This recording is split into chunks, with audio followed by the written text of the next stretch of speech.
Kursk മേഖലയിലേക്ക് കടന്നു കയറിയുള്ള യുക്രൈന്റെ അപ്രതീക്ഷിത ആക്രമണം ചെറുക്കാനാകാതെ കുഴയുകയാണ് റഷ്യ. തങ്ങളുടെ അതിർത്തിക്കുള്ളിൽ യുക്രൈൻ സേന നടത്തുന്ന മുന്നേറ്റം തടയാൻ ഇതുവരെ റഷ്യക്ക് ആയിട്ടില്ല. പ്രതിരോധ പ്രവർത്തനങ്ങൾക്കായി റഷ്യൻ സൈന്യത്തെ അയക്കുന്നുണ്ടെങ്കിലും കുറഞ്ഞ അംഗബലം റഷ്യക്ക് തിരിച്ചടിയാകുകയാണ്. തങ്ങളുടെ മേഖലയിൽ യുക്രൈൻ സൈന്യം കടന്നുകയറി ആക്രമണം നടത്തിയിട്ടും തിരിച്ചടിക്കാതെ നിൽക്കുന്ന പുടിന്റെ നടപടിയിൽ രാജ്യത്തിനകത്തും എതിർപ്പുണ്ട്. ഇതോടെ പ്രസിഡന്റ് വ്ളാഡിമിർ പുടിൻ തന്നെ നേരിട്ടിറങ്ങുകയാണ്. യുക്രൈന് യുദ്ധസഹായം നൽകുന്ന നാറ്റോ സഖ്യരാജ്യങ്ങൾക്കെതിരെയാണ് പുടിൻ തിരിഞ്ഞിരിക്കുന്നത്. ആദ്യ നടപടിയായി ജർമ്മനിയിലെ നാറ്റോയുടെ വ്യോമതാവളം തകർക്കാനൊരുങ്ങുകയാണ് പുടിൻ. ജർമ്മനിയിലെ ഗെയ്ലൻ കിർച്ചനിലുള്ള നാറ്റോയുടെ വ്യോമതാവളത്തിൽ ആക്രമണം ഉണ്ടാകുമെന്ന രഹസ്യാന്വേഷണ റിപ്പോർട്ടാണ് നാറ്റോ സഖ്യത്തിന് ലഭിച്ചിരിക്കുന്നത്. ഇതേ തുടർന്ന് ഇവിടത്തെ തൊഴിലാളികളെ സുരക്ഷിത സ്ഥാനത്തേക്ക് മാറ്റുകയും സൈന്യ മേഖലയിൽ കർശന സുരക്ഷ ഏർപ്പെടുത്തുകയും ചെയ്തിട്ടുണ്ട്.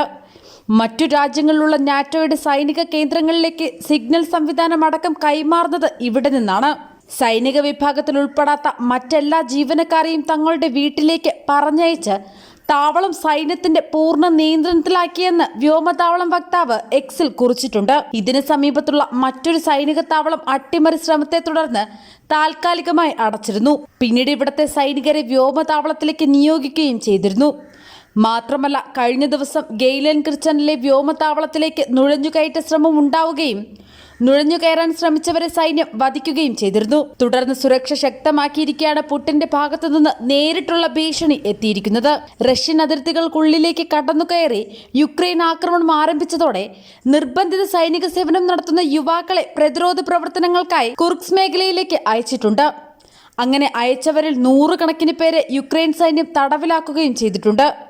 യുക്രൈൻ അധിനിവേശത്തിന്റെ ആദ്യ നാളുകളിൽ പുടിൻ നിർബന്ധിത സൈനിക സേവനം നടത്തുന്നവരെ യുദ്ധഭൂമിയിലേക്ക് അയച്ചത് റഷ്യയിൽ വലിയ പ്രതിഷേധങ്ങൾക്ക് കാരണമായിരുന്നു. തുടർന്ന് തീരുമാനം പുടിൻ പിൻവലിക്കുകയും ചെയ്തു. എന്നാൽ അതേ അവസ്ഥയിലേക്കാണ് നിലവിലെ കാര്യങ്ങൾ നീങ്ങുന്നത്.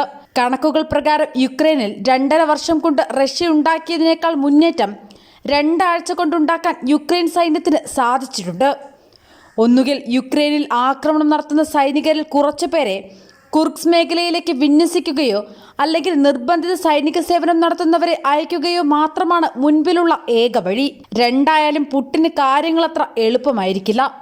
2022 മാർച്ചിന് ശേഷം പുടിൻ നിർബന്ധിത സൈനിക സേവനം ചെയ്യുന്നവരെ യുക്രൈനിലെ യുദ്ധഭൂമിയിലേക്ക് അയച്ചിരുന്നു. എന്നാൽ യുക്രൈൻ തുടങ്ങിവെച്ച കുർസ്ക് മേഖലയിലെ ആക്രമണം പുടിന്റെ സകല കണക്കുകൂട്ടലുകളും തെറ്റിച്ചിരിക്കുകയാണ്. റഷ്യയുടെ പക്കലുള്ള റിസർവ് സൈന്യത്തിന്റെ അംഗബലം റഷ്യൻ അതിർത്തികൾക്കുള്ളിലെ യുക്രൈൻ മുന്നേറ്റത്തെ തടയാൻ കഴിയുന്നതല്ല. ഇതോടെയാണ് പുടിൻ നേരിട്ടിറങ്ങാൻ നിർബന്ധിതനായിരിക്കുന്നത്.